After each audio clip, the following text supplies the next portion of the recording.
Hi అండి, నమస్తే. ఈరోజు వీడియోలో వినాయక చవితి స్పెషల్ మోదకాలను ఏ విధంగా తయారు చేసుకోవాలో చూపించబోతున్నాను.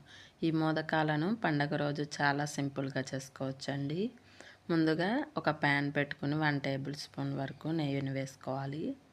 అందులోకి 1 కప్పు బొంబాయి రవ్వ వేసుకుని లో ఫ్లేమ్లో ఇది వేయించుకోవాలి. ఈ రవ్వ వేగే లోపల మనం పక్కన ఒక గిన్నె పెట్టుకుని 2 కప్పుల వరకు వాటర్ని వేసుకుని వాటర్ని మరిగించుకోవాలి. 1 కప్పు బొంబాయి రవ్వకి 2 కప్పుల వాటర్ని వేసుకుని మరిగించుకోవాలి. ఈ రవ్వ కమ్మటి వాసన వచ్చే వరకు లో ఫ్లేమ్లోనే ఈ విధంగా కలుపుకుంటూ వేయించుకోవాలండి.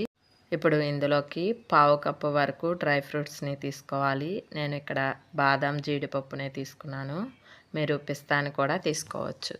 ఈ డ్రై ఫ్రూట్స్ని కూడా మరొక 2 నిమిషాలు లో ఫ్లేమ్లోనే ఈ విధంగా కలుపుకుంటూ ఫ్రై చేసుకోవాలి.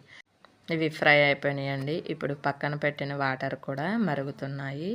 ఈ వాటర్ని ఈ రవ్వలోకి వేసుకుంటూ మిక్స్ చేసుకోవాలి, ఉండలు కట్టుకోకుండా. ఈ విధంగా కలుపుకుంటూ కొంచెం దగ్గర అయ్యే వరకు ఉడికించుకోవాలి. ఇప్పుడు ఇందులోకి నానబెట్టిన కుంకుమ పువ్వు పాలను వేసుకోవాలి. నేను ఇక్కడ 1/2 కప్పు వరకు పాలల్లో కుంకుమ పువ్వు నానబెట్టి తీసుకున్నాను. ఇది మొత్తం బాగా కలిసే విధంగా కలుపుకోవాలి. ఇప్పుడు ఇందులోకి 1 కప్పు బొంబాయి రవ్వకి 1 కప్పు పంచదారని తీసుకుంటున్నాను.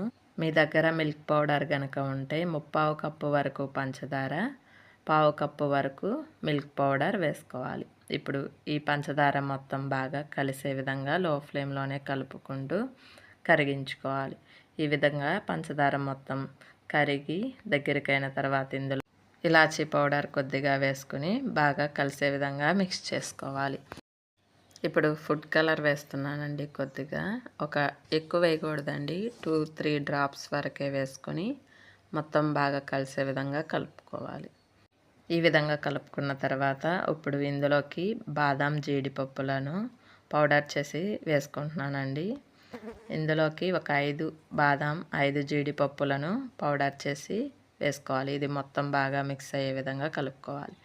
ఈ విధంగా దగ్గర అయ్యే వరకు లో ఫ్లేమ్లోనే అడుగంటకోకుండా ఈ విధంగా మిక్స్ చేసుకుంటూ ఉండాలి. ఈ విధంగా దగ్గర అయిన తర్వాత స్టవ్ ఆఫ్ చేసేసి కొద్దిగా చల్లారే వరకు పక్కన పెట్టుకోవాలి. ఇది చల్లారిపోయిందండి. ఇప్పుడు మనం మోదకాలను తయారు చేసుకుందాం. మీకు మోదకం మౌల్డ్ కనుక ఉంటే అందులో చేసేసుకోవచ్చండి ఈజీగా. లేకపోతే ఇలా మామూలుగా అయినా చేసుకోవచ్చు. ఇలా బాల్స్ లాగా చేసుకుని ఒక ప్లేట్ మీద మోదక షేప్ని చేసుకోవాలి.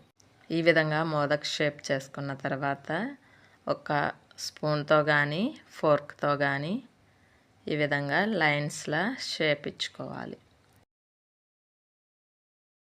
ఇదే విధంగా అన్ని మోదకాలను కూడా ప్రిపేర్ చేసుకోవాలి. చాలా సులభంగా చేసుకోవచ్చండి ఈ మోదకాలను. ఇందులోకి మనం నానబెట్టిన కుంకుమ పువ్వు పాలను వేయటం వల్ల ఫ్లేవర్ బాగుంటుందండి. అది వేసుకోండి, కుంకుమ పువ్వుని.